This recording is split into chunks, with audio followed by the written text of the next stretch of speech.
ਇਹ president Trump ਹੋਣਾ ਨੇ 2 ਐਗਜ਼ੀਕਿਊਟਿਵ ਆਰਡਰ ਜਾਰੀ ਕੀਤੇ ਸੀ ਕੁਛ ਲਾ ਫਰਮਸ ਦੇ ਅਗੇਂਸਟ। ਇਹ ਜਿਹੜੀਆਂ ਲਾ ਫਰਮਸ ਆ 2 ਲਾ ਫਰਮਸ ਨੇ ਹੁਣ ਆਲਰੇਡੀ ਟਰੰਪ ਐਡਮਿਨਿਸਟ੍ਰੇਸ਼ਨ ਨੂੰ ਸੂ ਕਰ ਦਿੱਤਾ ਹੈਗਾ। ਸੋ ਪ੍ਰੈਜ਼ੀਡੈਂਟ ਦੇ ਜੋ ਐਗਜ਼ੀਕਿਊਟਿਵ ਆਰਡਰ ਸੀਗੇ ਉਹਨਾਂ ਦੇ ਮੁਤਾਬਕ ਉਹਨਾਂ ਨੇ ਇਹ ਕਿਹਾ ਸੀ ਵੀ ਜੋ ਇਹ ਲਾਇਰਸ ਹੈਗੇ ਆ ਜਿਨ੍ਹਾਂ ਨੂੰ ਸਿਕਿਉਰਿਟੀ ਕਲੀਅਰੈਂਸ ਦਿੱਤੀ ਗਈ ਆ ਉਹ ਰਿਮੂਵ ਕੀਤੀ ਜਾਵੇ ਤੇ ਫੈਡਰਲ ਬਿਲਡਿੰਗ 'ਚ ਉਹਨਾਂ ਨੂੰ ਐਂਟਰ ਹੋਣ ਤੋਂ ਬੰਦ ਕੀਤਾ ਜਾਵੇ ਤੇ ਫੈਡਰਲ ਆਫੀਸ਼ੀਅਲਸ ਦੇ ਨਾਲ ਗੱਲਬਾਤ ਕਰਨ ਤੋਂ ਉਹਨਾਂ ਨੂੰ ਡਿਸਕਰੇਜ ਕੀਤਾ ਜਾਵੇ। ਸੋ ਇਹ ਸ਼ਰੇਆਮ ਜੋ ਲਾ ਫਰਮਸ ਆ ਕਹਿੰਦੇ ਵੀ ਧੱਕਾ ਹੈਗੀਆਂ। ਸੋ ਉਹਨਾਂ ਨੇ ਜਿਨ੍ਹਾਂ ਦੇ ਵਿੱਚੋਂ ਇੱਕ ਪਰਕਿੰਸ ਕੋਈ ਕਰਕੇ ਲਾ ਫਰਮ ਉਸਨੇ ਤੇ ਇੱਕ ਹੋਰ ਜੋ ਲਾ ਫਰਮ ਹੈਗੀ ਜੈਨਰ ਐਂਡ ਬਲੌਕ ਉਹਨਾਂ ਨੇ ਟਰੰਪ ਐਡਮਿਨਿਸਟ੍ਰੇਸ਼ਨ ਦੇ ਅਗੇਂਸਟ ਲਾ ਸੂਟ ਫਾਈਲ ਕਰ ਦਿੱਤਾ ਹੈਗਾ ਵੀ ਇਹ ਤਾਂ ਟੋਟਲੀ ਤੁਸੀਂ ਧੱਕਾ ਕਰ ਰਹੇ ਜੇ ਲਾਇਰ ਹੀ ਨਹੀਂ ਫੈਡਰਲ ਬਿਲਡਿੰਗ 'ਚ ਐਂਟਰ ਹੋ ਸਕਦੇ ਤੇ ਲਾ ਸੂਟ ਫੈਡਰਲ ਬਿਲਡਿੰਗ ਦੇ ਅੰਡਰ ਕੋਰਟ ਹੈਗੀ ਆ ਤੇ ਫਿਰ ਤੁਸੀਂ ਕਿੱਦਾਂ ਉਹਨੂੰ ਜਿਹੜਾ ਰੀਪ੍ਰੈਜ਼ੈਂਟ ਕਰਨਗੇ। ਸੋ ਦੇਖਦੇ ਆ ਹੁਣ ਇਸ ਲਾ ਸੂਟ ਤੋਂ ਬਾਅਦ ਕੀ ਬਣਦਾ ਹੈਗਾ। ਜੀ ਬਿਲਕੁਲ ਬਹੁਤ ਸਾਰੇ ਜਿਹੜੇ ਲਾ ਸੂਟ ਲਗਾਤਾਰ ਜਿਹੜੇ ਹਰਜੋਤ ਸਿੰਘ ਜੀ ਜਿਹੜੇ ਉਹ ਚੱਲ ਰਹੇ ਆ। ਟਰੰਪ ਹੁਣਾਂ ਦੇ ਜਿਹੜੇ ਐਗਜ਼ੈਕਟਿਵ ਆਰਡਰਸ ਆ ਉਹ ਵੀ ਨਾਲ ਚੱਲ ਰਹੇ ਆ। ਲਾ ਸੂਟਸ ਦੀ ਜਿਹੜੀ ਹਰਜੋਤ ਸਿੰਘ ਜੀ ਗੱਲ ਕਰਦੇ ਜਾਈਏ ਤਾਂ ਟਰੰਪ ਐਡਮਿਨਿਸਟ੍ਰੇਸ਼ਨ ਨੇ, ਰਾਸ਼ਟਰਪਤੀ ਟਰੰਪ ਨੇ ਅੱਜ ਸੁਪਰੀਮ ਕੋਰਟ ਨੂੰ ਇਹ ਆਖਿਆ ਵੀ ਜਿਹੜਾ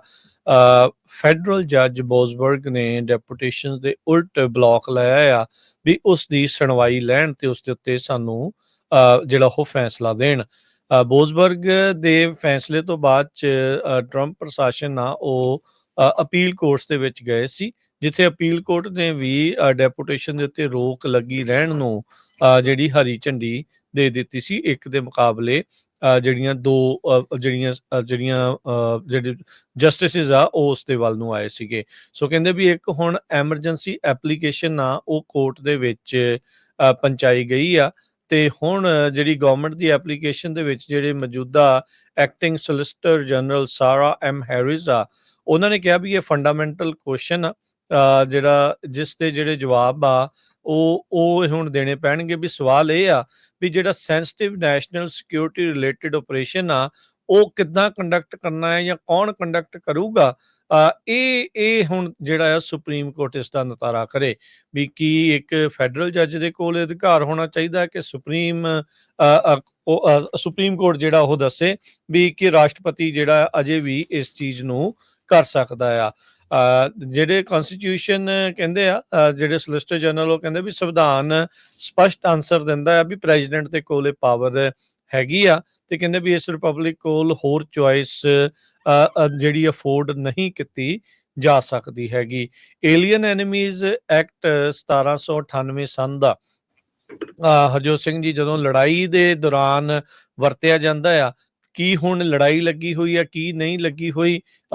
ਘੋਸ਼ਿਤ ਜਿਹੜੀ ਕਾਂਗਰਸ ਨੇ ਵਾਰ ਕੀਤੀ ਹੈ ਜਾਂ ਨਹੀਂ ਕੀਤੀ, ਇਹ ਹੁਣ ਨਾਲ ਦੇ ਨਾਲ ਮੈਨੂੰ ਲੱਗਦਾ ਵੀ ਟੈਕਨੀਕਲ ਜਿਹੜੇ ਇਸ਼ੂਜ਼ ਆ ਇਸ ਕੇਸ ਦੇ ਵਿੱਚ ਸੁਪਰੀਮ ਕੋਰਟ ਦੇ ਮੋਹਰੇ ਜਿਹੜੇ ਉਹ ਜਾਣਗੇ। ਸੋ ਹੁਣ ਸੁਪਰੀਮ ਕੋਰਟ ਦੇ ਵਿੱਚ ਐਮਰਜੈਂਸੀ ਦਰਖਾਸਤ ਐਪਲੀਕੇਸ਼ਨ ਟਰੰਪ ਪ੍ਰਸ਼ਾਸਨ ਨੇ ਜਿਹੜੀ ਲਗਾਈ ਆ ਵੀ ਤਾਂ ਜੋ ਜਿਹੜੀ ਡੈਪੂਟੇਸ਼ਨਸ ਦਾ ਸਿਲਸਿਲਾ ਰੁਕਿਆ ਪਿਆ ਆ ਇਸ ਐਕਟ ਦੇ ਤਹਿਤ ਉਸ ਨੂੰ ਮੁੜ ਦੁਬਾਰਾ ਚਾਲੂ ਕੀਤਾ ਜਾਵੇ। ਪਹਿਲੇ ਜਿਹੜੇ ਜਹਾਜ਼ 2-3 ਉੱਥੇ ਘੱਲੇ ਸੀ ਅਲ ਸਲਵਾਡੋਰ ਦੇ ਵਿੱਚ ਉਹ ਰੋਕ ਲੱਗੇ ਹੋਣ ਦੇ ਬਾਵਜੂਦ ਵੀ ਟਰੰਪ ਹੁਣੀ ਜਿਹੜੇ ਆ ਉਹ ਕਹਿ ਸਕਦੇ ਆ ਵੀ ਉਡਾ ਕੇ ਉੱਥੇ ਲੈ ਗਏ ਸੀਗੇ। ਕੱਲ ਆਪਾਂ ਦੇਖਿਆ ਵੀ ਜਿਹੜੀ ਡਿਪਾਰਟਮੈਂਟ ਆਫ ਹੋਮਲੈਂਡ ਸਿਕਿਉਰਿਟੀ ਦੀ ਸਕੱਤਰ ਕ੍ਰਿਸਟੀ ਨਿਯਮ ਉਹ ਅਲ ਸਲਵਾਡੋਰ ਦੇ ਵਿੱਚ ਜਾ ਕੇ ਆਈ ਆ, ਜਿੱਥੇ ਕੈਦੀਆਂ ਦੇ ਮੋਹਰੇ ਖੜ ਕੇ ਉਸ ਨੇ ਇੱਕ ਵੀਡੀਓ ਵੀ ਜਿਹੜੀ ਉਹ ਪੇਸ਼ ਕੀਤੀ ਹੈ, ਜਿਸ ਨੂੰ ਲੈ ਕੇ ਕਈ ਲੋਕਾਂ ਨੇ ਵੱਖ-ਵੱਖ ਆਪਣੇ ਵਿਚਾਰ ਜਿਹੜੇ ਆ ਉਹ ਦਿੱਤੇ ਵੀ ਕਹਿੰਦੇ ਵੀ ਦੇਖੋ ਪਿੱਛੇ ਕਿਸ ਤਰੀਕੇ ਦੇ ਨਾਲ ਸਾਰੇ ਗੈਂਗਸਟਰ ਹੀ ਨਜ਼ਰ ਆ ਰਹੇ ਆ, ਪਰ ਜਦ ਕਿ ਨਾਲ ਇਹ ਵੀ ਗੱਲਾਂ ਆ ਵੀ ਜਿਹੜੇ ਵੈਨੇਜ਼ੁਏਲਾ ਦੇ ਗੈਂਗ ਵਾਲੇ ਕਹਿ ਕੇ ਕਈ ਜਿਹੜੇ ਆ ਉਦਾਂ ਹੀ ਬਗੈਰ ਇਸ ਚੀਜ਼ ਨੂੰ ਪ੍ਰੂਵ ਕੀਤੇ ਹੋਏ ਵੀ ਵਾਕਈ ਗੈਂਗ ਦੇ ਮੈਂਬਰ ਆ ਉਹ ਵੀ ਉੱਥੇ ਘੱਲ ਦਿੱਤੇ ਗਏ ਹੈਗੇ। ਕਈ ਕਹਿੰਦੇ ਵੀ ਇਹਨਾਂ ਨੂੰ ਐਜ਼ ਏ ਪ੍ਰੋਪ ਵਰਤਣਾ ਬੜੀ ਇੱਕ ਮਾੜੀ ਤੇ ਸੰਵੇਦਨਹੀਲ ਜਿਹੜੀ ਗੱਲ ਜਿਹੜੀ ਉਹ ਨਜ਼ਰ ਆਈ ਆ। ਸੋ ਹੁਣ ਏਲੀਅਨ ਐਨੀਮੀਜ਼ ਐਕਟ ਟਰੰਪ ਹੁਣਾਂ ਨੇ ਜਿਹੜਾ ਲਾਗੂ ਕੀਤਾ ਆ ਇਹ ਚੱਲਦਾ ਰਹਿ ਸਕੂਗਾ ਜਾਂ ਨਹੀਂ, ਇਹ ਹੁਣ ਇਵੈਂਚੁਅਲੀ ਜਿਹੜਾ ਸੁਪਰੀਮ ਕੋਰਟ ਆ ਉਹ ਡਿਸਾਈਡ ਕਰਨਗੇ। 14 ਮਾਰਚ ਨੂੰ ਰਾਸ਼ਟਰਪਤੀ ਟਰੰਪ ਨੇ ਇਸ ਆਰਡਰ ਦੇ ਉੱਤੇ ਸਾਈਨ ਕਰਕੇ ਇਸ ਐਕਟ ਨੂੰ ਇਨਵੋਕ ਕੀਤਾ ਸੀ, ਜਿਹਦੇ ਨਾਲ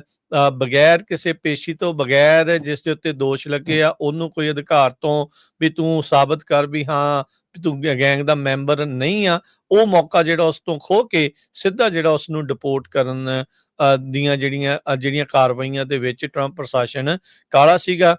ਟ੍ਰੈਨ ਡੇ ਅਰੂਗਵਾ ਗੈਂਗ ਨੂੰ ਲੈ ਕੇ, ਜਿਹੜੇ ਵੈਨੇਜ਼ੁਏਲਾ ਦਾ ਗੈਂਗ ਆ, ਉਹਨੂੰ ਲੈ ਕੇ ਜਿਹੜਾ ਟਰੰਪ ਹੋਣਾ ਨੇ ਇਹ ਜਿਹੜਾ ਵਿਸ਼ੇਸ਼ ਐਕਟ ਨੂੰ 1798 ਦੇ ਨੂੰ ਚਾਲੂ ਕੀਤਾ ਸੀ। ਸੋ ਬੋਜ਼ਬਰਗ ਹੋਣਾ ਨੇ ਇਸ ਦੇ ਉੱਤੇ ਰੋਕ ਲਾਈ ਸੀ ਤੇ ਹੁਣ ਸੁਪਰੀਮ ਕੋਰਟ ਦੇ ਵਿੱਚ ਇਹ ਕੇਸ ਜਿਹੜਾ ਉਹ ਪਹੁੰਚਿਆ ਆ। ਸੋ ਡੈਪੋਟੇਸ਼ਨ ਦਾ ਪਹਿਲਾ ਕੇਸ ਕਹਿ ਸਕਦੇ ਹਾਂ ਵੀ ਸੁਪਰੀਮ ਕੋਰਟ ਦੇ ਦਰਵਾਜ਼ੇ ਦੇ ਉੱਤੇ ਆਣ ਪਹੁੰਚਿਆ ਹੈਗਾ ਆ।